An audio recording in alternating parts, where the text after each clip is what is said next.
Assalamualaikum warahmatullahi wabarakatuh. Selamat datang di channel Nasruddin Bekam dan Dokumentasi. Pada kesempatan kali ini saya ingin menganalisa sebuah tulisan milik seorang pengusaha taksi di Denpasar, Bali. Ya, suatu ketika saya minta untuk menulis sebuah paragraf lalu beri tanda tangan, lalu saya analisa kepribadiannya berdasarkan ilmu grafologi. Dan faktanya dia membenarkan semua apa-apa yang saya jelaskan, saya prediksikan kepada dia. Oke, baiklah. Ini adalah karakter dari pemilik tulisan ini. Pemilik tulisan ini sudah sukses dan punya bakat sukses. Dan saya selalu bertemu dengan orang sukses itu memiliki ciri-ciri yang sama ya, karakter tulisan yang sama. Apa itu? Yaitu tulisan yang naik ke atas. Ini adalah baseline. Ketika baseline ini di garis, maka tulisan ini cenderung naik ke atas. Naik ke atas itu maksudnya begini, cenderung naik ke atas. Ya, pemilik tulisan ini cenderung naik ke atas. Dan semua orang sukses itu memiliki karakter yang sama, tulisannya naik ke atas. Naik yang ke atas ini adalah maksudnya mereka memiliki optimisme yang tinggi, keyakinan yang tinggi, keyakinan bahwa mereka mampu untuk meraih cita-cita mereka. Kebalikannya, bagi mereka yang punya kebiasaan gonta-ganti pekerjaan, itu juga punya karakter tulisan yang kontras dengan tulisan seperti ini, yaitu tulisannya turun ke bawah. Ya, kalau ini tulisannya naik ke atas, kalau dibikin sebuah garis, ini tulisannya naik ke atas. Inilah ciri-ciri orang sukses. Sedangkan mereka yang gagal, mereka yang gonta-ganti pekerjaan, itu mudah putus asa, itu punya ciri khas yaitu tulisannya turun ke bawah. Dan ini adalah sebuah rahasia. Apabila kita memiliki tulisan yang cenderung ke bawah, maka, dan ini adalah terapinya, lewat sebuah tulisan kita dapat menerapi sebuah sifat, merubah karakter. Apabila kita memiliki tulisan yang turun ke bawah, maka cara merubah karakter atau sifat kita yang awalnya pesimis menjadi optimis, yaitu cukup dengan ketika menulis di kertas tanpa garis, yaitu naikkan ke atas seperti tulisannya, yaitu tulisan ke atas maknanya adalah positif, bersemangat, tidak mudah menyerah. Dan tulisan yang ke bawah maknanya adalah pesimis dan mudah menyerah. Lanjut, kemudian kita lihat pemilik tulisan ini ukurannya kecil-kecil. Sore ini saya habis dibekam, setelah dibekam badan saya terasa enteng. Tulisan ini ukurannya kecil, berbeda dengan tulisan seperti ini. Misalnya saya menulis sebuah tulisannya besar, nah ukurannya besar ya.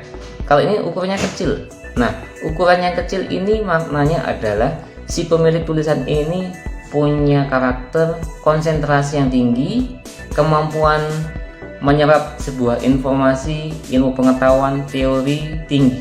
Jadi si pemilik tulisan ini adalah orang cerdas. Biasanya pemilik tulisan ini dia tingkat pendidikannya tinggi, minimal SMA atau perguruan tinggi, karena terbiasa dengan menganalisa sebuah teori, menerjemahkan sebuah pengetahuan, dan kebiasaan tersebut membuat tulisan mereka menjadi kecil.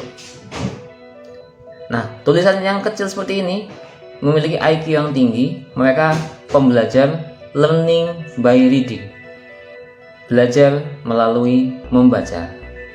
Berbalik dengan tulisan yang besar ya. Misalnya ini contoh ya, tulisan besar. Tulisan besar ini adalah reading by doing, belajar dengan melakukan. Mereka yang memiliki tulisan yang besar biasanya mereka yang mempelajari sebuah ilmu pengetahuan dan pengalaman itu langsung praktek.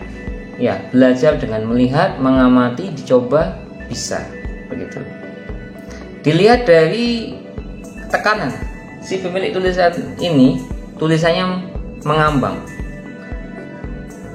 tidak menekan. Kalau menekan seperti ini misalnya ya, menekan.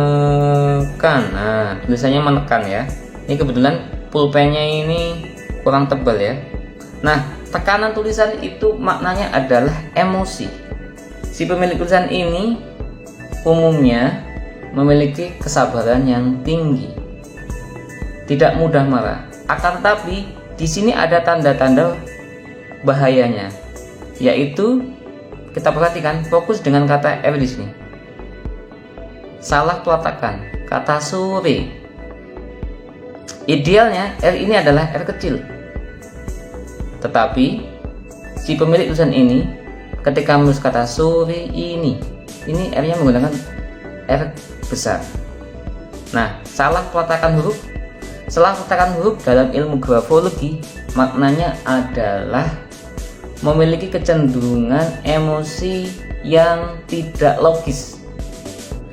Karena tulisannya ini mengambang, maka orang ini adalah tipikal yang sabar. Tapi ketika dia marah, kemarahannya itu tidak logis dan lama. Bahkan kemarahannya ini justru malah lebih berbahaya daripada orang yang terbiasa marah malahan. Karena indikasi salah peletakan huruf, harusnya R kecil, ini R besar, salah peletakan huruf. Lalu spasi, ini kata sore, ini dari kata sore ke ini adalah spasi. Dari ini ke saya ini spasi, saya ke habis itu spasi. Kalau kita analisa, ini jauh, cukup dekat, jauh, dekat, jauh, dekat, jauh, dekat. Oke, 50-50. Si pemilik tulisan ini tidak ada yang dominan antara spasi yang jauh dan spasi yang dekat. Jadi si pemilik tulisan ini dalam bergaul, ia terkadang mudah akrab dengan orang lain, terkadang dia canggung dengan orang lain. Dan ketika saya tanyakan pada dia, pemilik tulisan ini umumnya bergaul ini secukupnya. Karena apa? Karena ia harus membagi waktunya antara bekerja, beribadah, untuk anak istrinya, untuk istirahat. Jadi ketika bergaul secukupnya, yaitu ketika ada urusan ia bergaul, ketika tidak ada urusan dia cenderung di rumah saja, melakukan hobinya, mungkin belajar atau bekerja, dan membagi waktunya dengan keluarganya. Kemudian dilihat dari titik di huruf I. Ini ada huruf I, keduanya dikasih titik, dan titiknya ini pas di atas. Ini juga kan sama, habis, bis. Nah, titiknya itu pas di atas batangnya ini. Kemudian kata fit, titiknya itu cenderung tepat di atas batang, ngeluarin. Nah, pemilik tulisan ini memiliki karakter titiknya itu tepat di atas batang. Dalam ilmu grafologi, mereka yang memiliki titik tepat di atas batang itu memiliki akurasi melempar yang tinggi. Jadi si pemilik tulisan ini berbakat melempar, memasukkan bola ke dalam keranjang, atau menembak, atau memanah. Jadi si pemilik tulisan ini punya bakat akurasi yang tinggi. Apabila disalurkan menjadi seorang atlet pemanah atau penembak, maka kemungkinan ia akan menjadi pemain yang profesional. Kemudian dilihat dari kecondongan. Si pemilik tulisan ini punya kecondongan yang sedikit ke kanan. Ke kanan di sini maksudnya dia mudah mengekspresikan idenya, mudah mengekspresikan perasaannya. Dan orang ini suka berekspresi. Dengan bekerja, dia menciptakan cara-cara baru, dia tidak takut untuk mencoba sesuatu yang baru. Berbalik dengan tulisan yang memiliki kecondongan ke kiri, misalnya nih ke kiri. Ini contoh, karena saya sendiri tulisannya tegak ke atas ya. Saya juga tidak bisa dipaksakan harus ke kanan, tapi ini ambil contoh. Tulisan yang condong ke kiri ini maksudnya dia cenderung pemalu, sulit untuk berekspresi, mengungkapkan perasaannya atau ide-idenya. Lalu kita lihat dari ukuran tanda tangan. Si pemilik tanda tangan ini ukurannya besar ya, sedangkan tanda tangan itu adalah kepercayaan diri. Semakin besar tanda tangan, semakin percaya diri. Begitu sebaliknya, tanda tangan yang kecil, misalnya ini adalah tanda tangan kecil, ini cenderung kurang percaya diri, lebih suka mendengar daripada berbicara. Sedangkan pemilik tanda tangan yang besar ini memiliki kepercayaan diri yang tinggi. Lalu ditambah di tanda tangannya ini ada titik 2. Ini titik 1, titik 2. Suka berhias di tanda tangan, juga suka berhias di badan. Biasanya si pemilik tulisan ini dia juga menyukai aksesoris. Ketika musim batu, dia suka batu.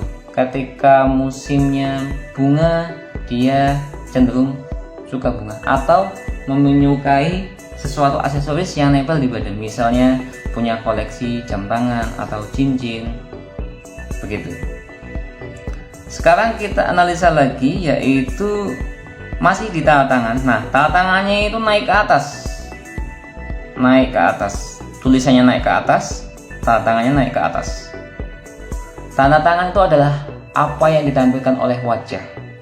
Apabila tanda tangannya naik ke atas, adalah mereka yang wajah-wajahnya sumringah, bersemangat, periang, dan ceria. Sebaliknya, tanda tangan yang menurun, misalnya begini, tanda tangan yang menurun, ini adalah mereka yang wajahnya itu wajah sendu, seperti orang kurang sehat, seperti orang sakit, seperti tidak bersemangat. Nah, makanya si pemilik tulisan ini ketika curhat kepada saya, itulah susahnya saya. Saya ketika mau cari hutangan itu nggak pernah dapat. Karena apa? Karena wajah saya itu wajah happy. Jadi orang itu nggak percaya kalau saya nggak punya uang. Jadi ketika saya mau mencari hutangan, nggak ada yang mau menghutangi saya. Nah, repotnya si pemilik tulisan tanda tangan ini adalah itu, sulit untuk mencari hutangan, begitu ya. Karena wajahnya wajah-wajah periang, senang, bahagia, begitu. Kemudian kita lihat karakter per huruf ya. Kita lihat di sini ada huruf D ya. D ini adalah D-nya begini. Ya. D yang begini itu maknanya adalah sensitif. Oke. D-nya seperti ini. Kita lihat. Ini D. Di pemilik tulisan ini D-nya seperti ini. Maknanya si pemilik tulisan ini orangnya sensitif.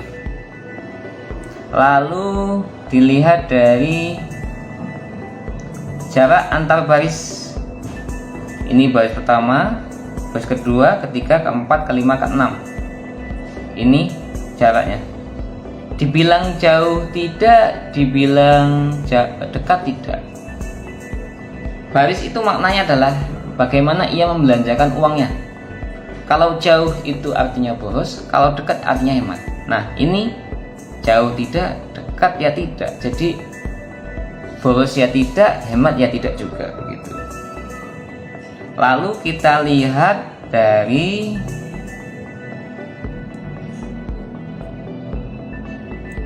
E.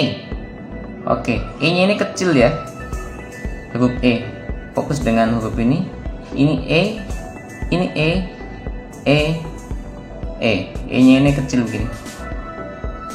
Oke, E yang kecil seperti ini maknanya aslinya orangnya tidak begitu pandai berbicara, gitu. Ya, tapi dia karena tantangannya besar, dia percaya diri. Aslinya dia tidak pandai berbicara, tapi orang ini sangat percaya diri. Huruf M dan N yang lancip maknanya dia cepat melakukan sesuatu, cepat mengambil keputusan. Jadi cepat tidaknya seseorang mengambil keputusan itu dilihat dari huruf M dan N nya. Apabila M N nya membulat seperti ini, dalam mengambil keputusan si pemilik tulisan ini lambat, butuh banyak pertimbangan. Kalau tulisan hurufnya M dan N lancip seperti ini, lancip, si pemilik tulisan ini cepat mengambil keputusan, begitu. Kemudian kita lihat di huruf yang lain, yaitu kita lihat zona. Nah, B ini artinya zona atas, tidak begitu tinggi. J ini artinya zona bawah. J tidak begitu panjang. Dilihat zona, si pemilik tulisan ini zonanya zona tengah. Jadi huruf yang seperti B, kemudian D, kemudian K, ini stemnya tidak tinggi banget. Sedangkan zona atas itu adalah imajinasi dan zona bawah ini adalah action. J, Y, K itu adalah action. Berhubung zona atas tidak tinggi, zona bawah juga tidak terlalu ke bawah, maka dominansi pemilik tulisan ini adalah zona tengah. Zona tengah itu biasanya lebih cocok bekerja menggunakan ijazahnya. Jadi si pemilik tulisan ini itu sebetulnya itu dia punya bakat menjadi tenaga ahli gitu ya. Akan tetapi si pemilik tulisan ini memutuskan untuk menjadi pengusaha. Bila sekiranya ia mungkin mengubah pekerjaannya ketika dia mulai dewasa menjadi seorang abdi negara, menjadi karyawan, kemungkinan besar si pemilik tulisan ini dia sukses besar dan menjadi tenaga yang sangat profesional. Lalu kita lihat di huruf A. Oke, A. A-nya ini nutup ya. A-nya ini nutup. Tidak ada A yang terbuka. A terbuka itu seperti ini. Nah, semua huruf A-nya nutup. A yang nutup itu maknanya dia tidak mudah cerita, tidak mudah curhat. Apa-apa yang ada di dalam hatinya itu dia cenderung suka pendam sendiri. Walaupun dia percaya diri, walaupun dia bergaul juga mudah, walaupun dia juga dalam keseharian berinteraksi itu lancar dengan orang lain, tapi si pemilik tulisan ini tidak mudah untuk curhat masalah pribadinya. Hanya sedikit orang yang ia percaya untuk berbagi perasaan dengan kepribadiannya dengan isi hatinya. Oke, ini penuh ya, penuh di mana-mana penuh, dan saya rasa ini cukup ya. Mungkin ada tambahan satu lagi yaitu T. Oke, T. Fokus dengan kata T. T yang begini ini maknanya adalah bertanggung jawab dan bisa diandalkan. Oke, dan faktanya memang bengkelnya si pemilik tulisan ini nih memang dipercaya untuk spesialis taksi gitu ya. Oke, demikian analisa kepribadian dari tulisan dan tanda tangan, atau dalam ilmunya namanya ilmu grafologi. Semoga ilmu ini bermanfaat, dan apabila kalian penasaran dengan ilmu ini dan ingin mencoba bagaimana saya menganalisa kepribadian kalian, cukup kalian berkomentar di kolom komentar, lalu letakkan nomor WA kalian, saya akan menghubungi kalian dan saya akan meminta kepada kalian untuk mengupload tulisan tangan dan tanda tangan. Dan setelah itu tidak lama ketika saya waktunya senggang, tidak sibuk, saya akan melayani kalian dengan menganalisa kepribadian kalian. Mudah-mudahan menjadi solusi bagi kalian yang belum menemukan bakat saya itu apa, potensi di dalam diri saya itu apa dan bagaimana, begitu ya. Oke, cukup sekian penjelasan saya dalam menganalisis sebuah tulisan tanda tangan dari tulisan ini. Dan jangan lupa like, subscribe, dan berkomentar di kolom komentar. Dan wassalamualaikum warahmatullahi wabarakatuh. Sampai jumpa di video selanjutnya.